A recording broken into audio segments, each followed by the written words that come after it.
I'm Sarah Weiss with GoGo Yoga Kids. Thank you for being here. We are in the middle of our Kids Yoga Lesson Planning 101 series. You're right where you should be. If you would like to get caught up with our other videos, please head over to gogoyogakids.com/lessonplanning101, and there you can print out a workbook that kind of takes you through each important part of a kids yoga class. You can also find all of our other videos where we cover the beginning, the middle, and now we are working our way towards the end of your kids yoga class. Now keep in mind with each component of a class that it only is 3, 4, 5 minutes. These 9 components that we're talking about in our Lesson Planning 101 training, they all come together to form a very engaging, memorable, effective kids yoga class. So do not be overwhelmed by it. We are just here to break it down for you step by step. So far we have covered in our videos the importance of having a kids yoga lesson plan in place before you teach.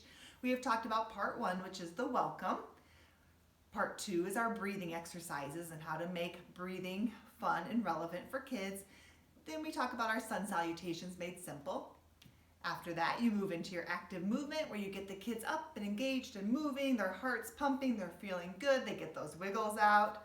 After that, you teach the yoga poses. I recommend teaching 4 to 6 yoga poses, so be sure to watch that video to learn how to teach the poses because we do it in such a fun way that the kids love it.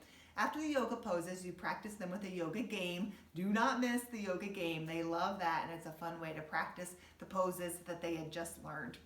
After the yoga game, you move into the yoga challenge component. And we talked about how you can challenge them with balance, inversions, or partner poses. Just picking one of those, not doing all of them. It's just one way to challenge the kids.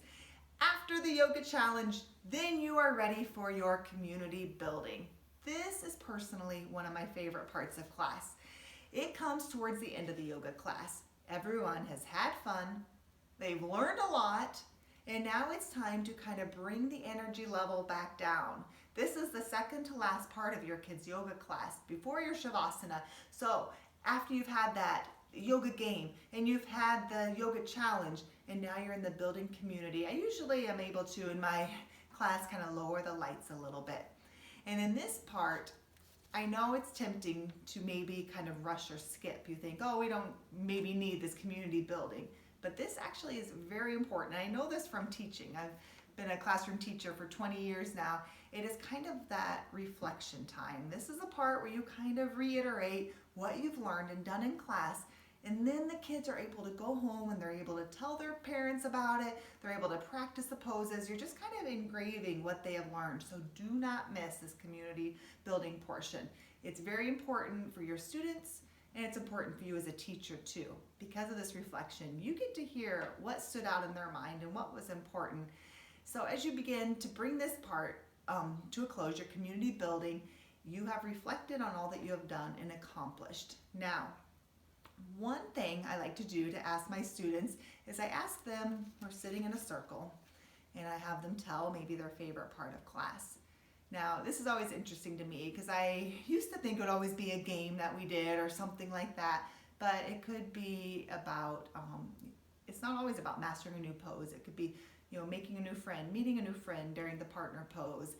It could be about how they felt during the challenge portion or during the active movement or how this breathing exercise made them feel calm. So that's one way to do it. Another thing that I love to do in class, I call it the circle showcase, and the kids love this, especially younger ages. You're in your circle with your yoga mats, and one at a time the students will go in the middle and it's their show and they get to show one yoga pose that we learned. And so they could go in the middle and they do airplane pose or they do tree pose and they say the name.